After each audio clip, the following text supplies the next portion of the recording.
Gibutyag sa Department of Education kung DepEd Misamis Oriental nga nagubos na sa 50% ang datos sa mga bata nga dili ka lumabasa atol sa local school board meeting. Mato ni DepEd Miss or Reading Coordinator Gladys Banak, agi kini sa paghatag suporta ni Governor Peter Sr. Pedro Onabia sa pag-hire og reading teachers isip pagsulbad sa problema sa reading comprehension sa mga bata.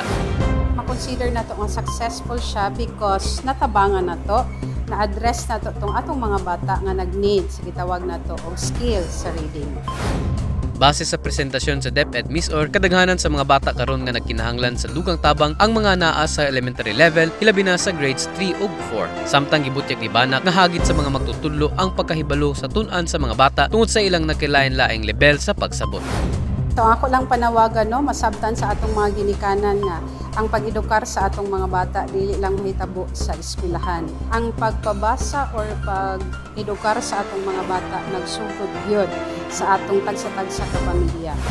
Kabahin kini sa tingwang makubsan ang kalisod sa lalawigan subay sa single-digit poverty incidents kon SDPI ug paglawom agenda sa letrang A, aggressive programs for youth welfare and development.